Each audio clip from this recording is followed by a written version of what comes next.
Hello everyone, स्वागत है आप सब लोगों का पीसीएस बाई तरुण में। जैसे कि आप सभी को पता है कि हम यूपी की आरओ एआरओ के लिए टेस्ट सीरीज लगा रहे हैं और आज की जो हमारी टेस्ट सीरीज है जीएस वर्ल्ड की लगने वाली है। आज की टेस्ट सीरीज में लेकिन होने वाला क्या है, हम आज की टेस्ट में करंट अफेयर संबंधित क्वेश्चनों की बात करेंगे जो कि बहुत ज़्यादा महत्वपूर्ण है, क्योंकि प्रत्येक एग्जाम में और खासतौर से यूपी के एग्जाम में करंट अफेयर का जो वेटेज है बहुत हाई होता चला जा रहा है। तो आप लोगों को बहुत ध्यान से समझना होगा। चलिए इस टेस्ट सीरीज की शुरुआत करेंगे, लेकिन इससे पहले हम बहुत सारी मल्टीपल टेस्ट सीरीज लगा भी चुके हैं। आप लोगों ने बखूबी देख भी रहे हो, देखी भी होंगी, नहीं देखी है चैनल पे डिस्क्रिप्शन में लिंक है, जाकर देख लेना। हिंदी की लग रही है, करंट अफेयर की लग रही है और हमारी जीएस की लग रही है। तो यहाँ पर हम 105 क्वेश्चन तक पिछली वीडियो में कवर कर चुके थे। आज हम यहाँ पर 106 नंबर से क्वेश्चन की बात करेंगे जो कि बहुत ज्यादा महत्वपूर्ण है। चलिए आज का हमारा पहला क्वेश्चन है, मरुस्थलीकरण से निपटने के लिए संयुक्त राष्ट्र कन्वेंशन यूएनसीसीडी के संदर्भ में कथनों पर विचार कीजिए और इनमें से कौन सा कथन सही है। देखो, मरुस्थलीकरण के बारे में कह रहा है कि जो यूएनसीसीडी के एक कन्वेंशन हुआ था संयुक्त राष्ट्र का, उस पर विचार करना है। यह कानूनी रूप से बाध्यकारी अंतरराष्ट्रीय समझौता है। बिल्कुल बात सही है। मरुस्थलीकरण के लिए जो आपका संयुक्त राष्ट्र का कन्वेंशन है यह बाध्यकारी है। इसे वर्ष 1994 में स्थापित किया गया था। हाँ बिल्कुल, इसे वर्ष 1994 में स्थापित को किया गया था और इस सम्मेलन में 197 के आसपास सदस्य देश इसमें शामिल हैं। ये भी आप लोग ध्यान रखिए। तो आपका ऑप्शन यहाँ पर सी वाला रहेगा। एक और दो दोनों आपके यहाँ पर ऑप्शन बिल्कुल सही है।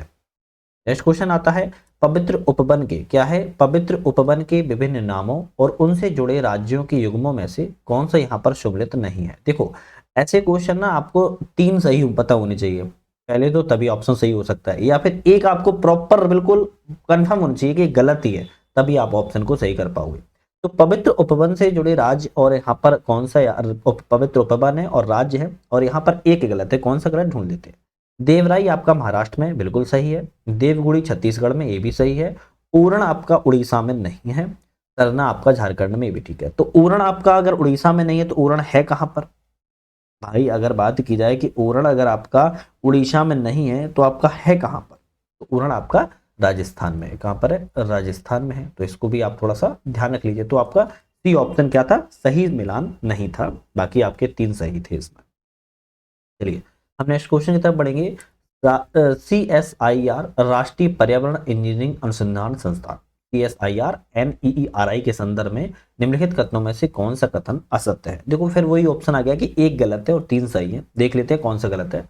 जो CSIR की बात करें, भारत सरकार के द्वारा वित्त पोषित एक अनुसंधान संस्थान है, बिल्कुल सही है। तो यह पर्यावरण मंत्रालय के अधीन कार्य करता है। भाई ये गलत हो जाएगा। ये पर्यावरण मंत्रालय के अधीन कार्य नहीं करता है, यह विज्ञान एवं प्रौद्योगिकी मंत्रालय के अधीन कार्य करता है ना। विज्ञान एवं प्रौद्योगिकी मंत्रालय। सीधी सी बात अगर इंग्लिश में बताया जाए तो साइंस एंड टेक्नोलॉजी के जो मिनिस्ट्री है उसके अंतर्गत ये कार्य करता है। तो ऑप्शन बी वाला आपका गलत हो गया। इसकी स्थापना CSIR की बात करें 1958 में नागपुर में की गई थी, बिल्कुल सही है। उपयुक्त में से कोई नहीं। तो उपयुक्त में से कोई नहीं तो कैसे हो सकता है, क्योंकि बी वाला ऑप्शन तो इसमें सही है। चलिए बात करेंगे नेक्स्ट क्वेश्चन की। Flue gas desulphurisation, flue gas desulphurisation FGD के निम्नलिखित में से किन के लिए प्रयुक्त विधि है। देखो, फ्लू गैस डिसफ्लाइरेशन की जो विधि की बात कर रहा है, इनमें से किसके लिए प्रॉपर सही है मेथड। तो अगर इसमें से सही ऑप्शन जाए, जीवाश्म ईंधन संचालित बिजली घर जो होते हैं उसके लिए जो फ्लू गैस डिसफ्लाइरेशन है, ये इसके लिए बिल्कुल सही विधि है। तो आपका ऑप्शन यहाँ पर ए वाला सही जाएगा, बाकी ऑप्शन गलत है।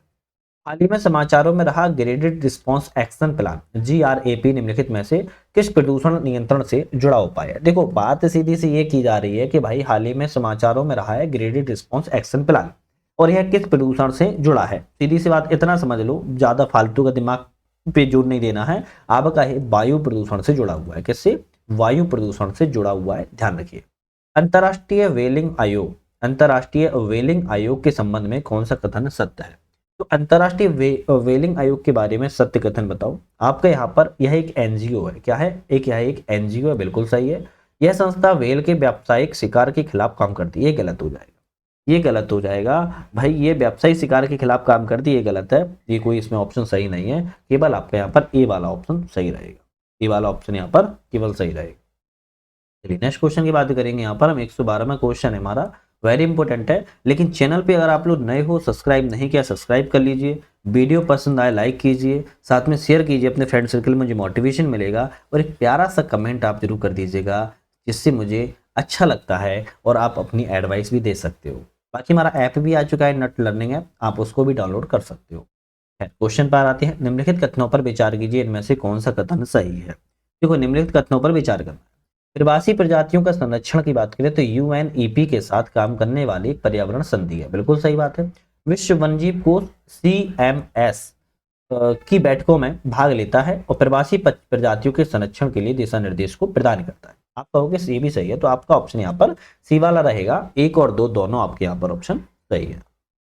देखो अब वो वाले करंट अफेयर नहीं आते हैं ना कि मोदी जी कहाँ पर यात्रा करने गए थे, है ना, महाकुंभ में कितने करोड़ लोगों ने भाग लिया। अब ये वाले क्वेश्चन ना आना बंद हो गए, अब डिफिकल्ट क्वेश्चन आते हैं, कंपटीशन बहुत बढ़ रहा है और ऐसे ही क्वेश्चन आपको करंट अफेयर करने पड़ेंगे। आप यहाँ से नहीं देखोगे, कहीं और से देख लो, लेकिन करंट अफेयर के अगर आप क्वेश्चन इस तरीके के क्वेश्चन मिस कर रहे हो तो संभवतः यही है कि तैयारी में कहीं ना कहीं चूक कर रहे हो।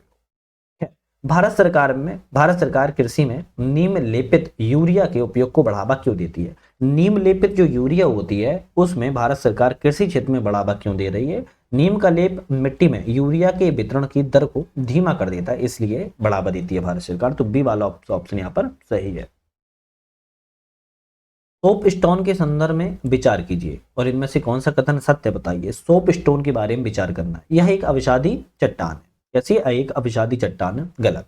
सोप स्टोन अविषादी चट्टान नहीं होती है, ध्यान रखिएगा, है ना, ये एक नरम रूपांतरित चट्टान होती है। सबसे पहले तो इतना याद रखो, यह उत्तराखंड में इसका खनन होता है, बिल्कुल बात सही है। तो केवल आपका यहाँ पर बी वाला रहेगा, उत्तराखंड में खनन होता है लेकिन अविषादी चट्टान नहीं है, एक रूपांतरित तरीके की चट्टान होती है, ये याद रखना।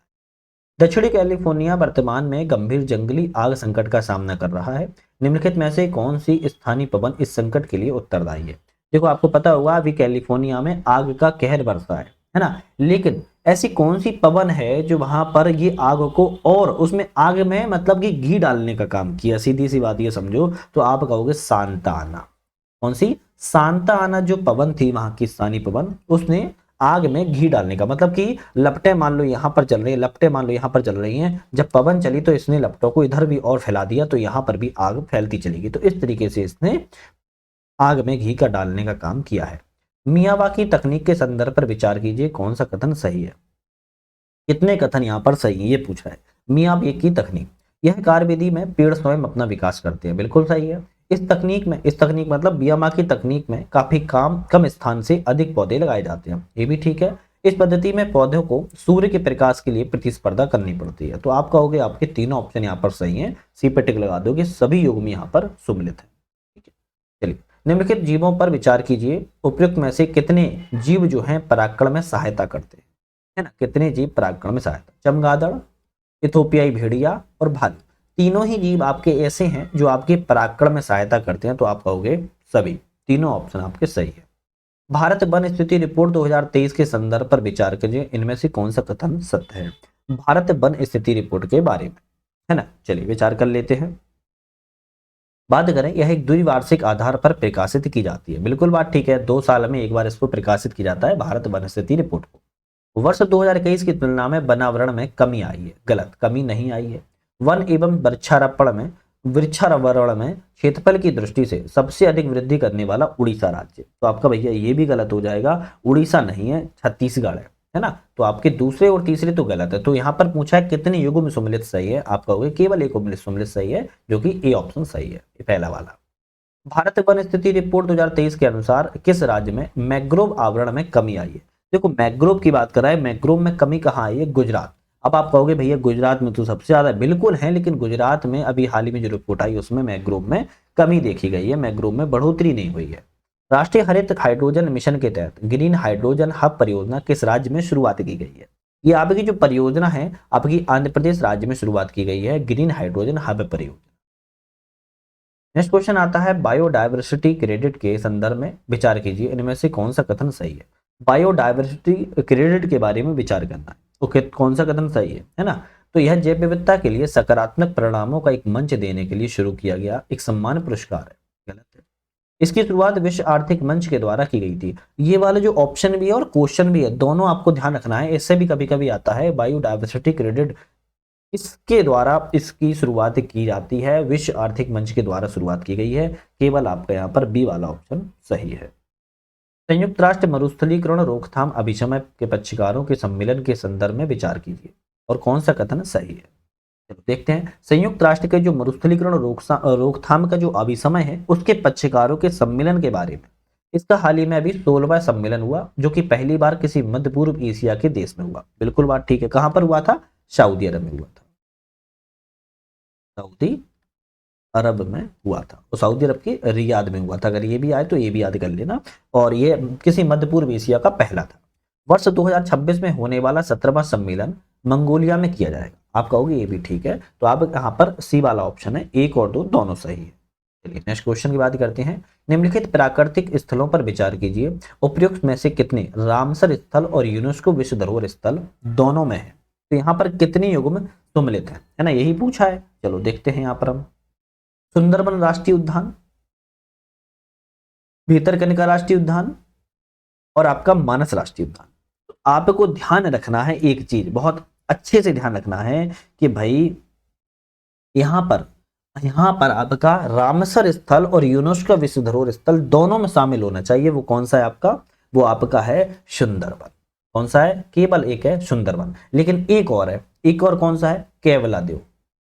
मैं लिख देता हूं, इसमें ऑप्शन में नहीं है लेकिन याद कर लेना, केवलादेव नेशनल पार्क, ठीक है, राष्ट्रीय उद्यान है।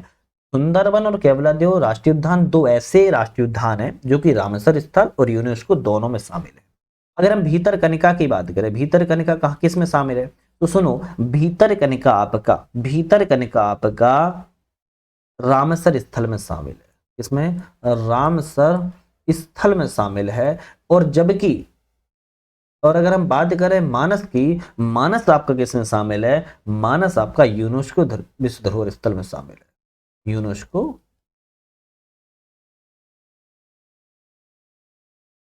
विश्व धरोहर स्थल में शामिल है। तो आप समझ पाओगे कि भाई सुंदरबन और केवलादेव राष्ट्रीय उद्यान आपके रामसर स्थल और यूनेस्को विश्व धरोहर स्थल दोनों में है। भीतरकनिका केवल आपका रामसर स्थल है, मानस आपका यूनेस्को विश्व धरोहर में शामिल है। ऑप्शन में आपका एक वाला ऑप्शन केवल सही था, बाकी सारी चीजें आपको याद रखनी है।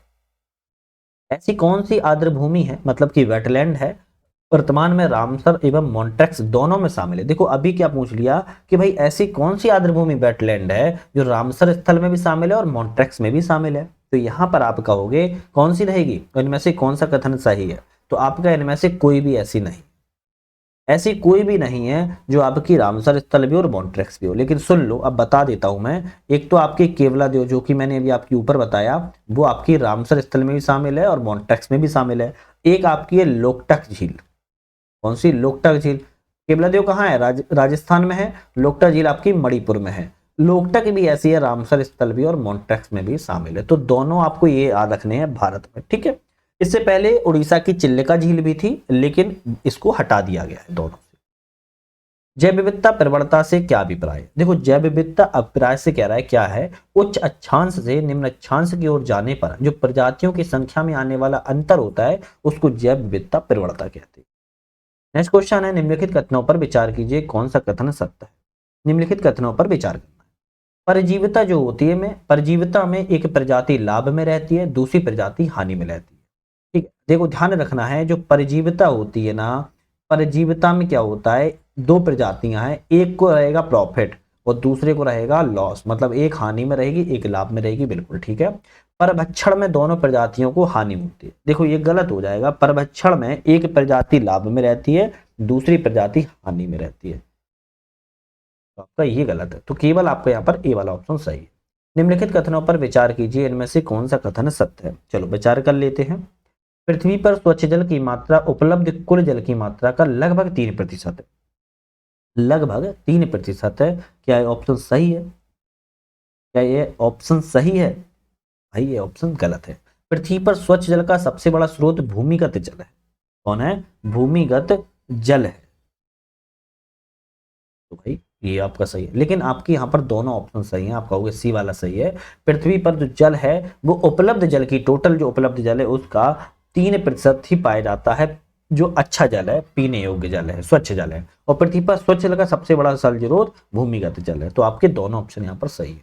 हाल ही में समाचारों में रहा high range mountain landscape project जो है, विचार कीजिए इनमें से कौन सा कथन सही है। क्या बात कर रहा है, हाई रेंज माउंटेन लैंडस्केप जो प्रोजेक्ट है उन पर विचार करना है, इनमें से कौन सा कथन सही है। देखते हैं। भारतीय पर्यावरण मंत्रालय तथा वर्ल्ड वाइल्ड फंड नेचर के द्वारा संयुक्त रूप से वित्त पोषित है। गलत। यह प्रोजेक्ट भारत के हिमालयी प्रदेशों में सतत विकास, ये भी गलत है। तो आपका ना ही पहला सही है ना ही दूसरा सही है, क्योंकि जो आपका जलवायु परिवर्तन मंत्रालय केरल एवं संयुक्त राष्ट्र कार्यक्रम के बीच में एक साझेदारी का पहल है ये। चलिए, राष्ट्रीय व्यापक वायु गुणवत्ता मापदंड शामिल प्रदूषण नहीं है। देखो, राष्ट्रीय व्यापक जो वायु गुणवत्ता मापदंड है उसमें प्रदूषक शामिल नहीं है। कौन कौन से प्रदूषक इसमें शामिल नहीं है ना, तो अमोनिया, निकेल, कार्बन डाइऑक्साइड। तो आपका कार्बन डाइऑक्साइड इसमें शामिल नहीं है। ठीक है, कार्बन डाइऑक्साइड इसमें शामिल नहीं है, ध्यान रखिएगा। जबकि आपके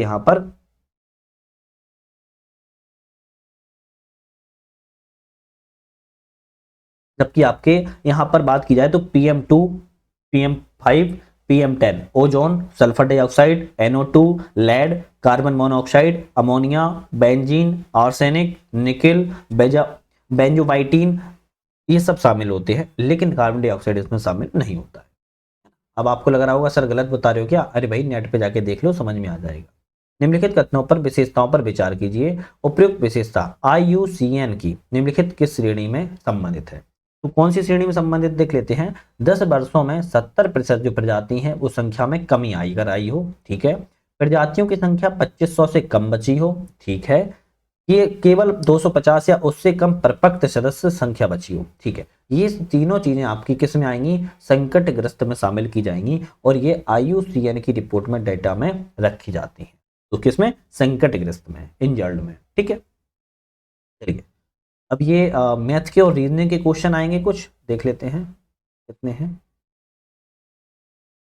चलिए, ये हमारे उसमें किसी और वीडियो में देख लेंगे, क्योंकि मैथ के क्वेश्चन हम पूरी एक वीडियो सीरीज बना रहे हैं, एक वीडियो में देख लेंगे। तो हमने यहाँ पर 130 क्वेश्चन तक कवर कर लिए, लगभग हमारी जीएस के ये वाले क्वेश्चन कवर हो गए। बाकी मैथ का क्यों नहीं कर रहा हूँ, क्योंकि मैथ का ना एक पूरी PPT बना रहा हूँ, उस पूरी एक क्वेश्चन सारे क्वेश्चन को उठा के 100 क्वेश्चन की पूरी PPT 3 से 4 बना देंगे, कवर कर लेंगे उसमें, इसलिए। ठीक है, चलिए नेक्स्ट वीडियो में पुनः मुलाकात करेंगे। आज के लिए आप सभी को धन्यवाद।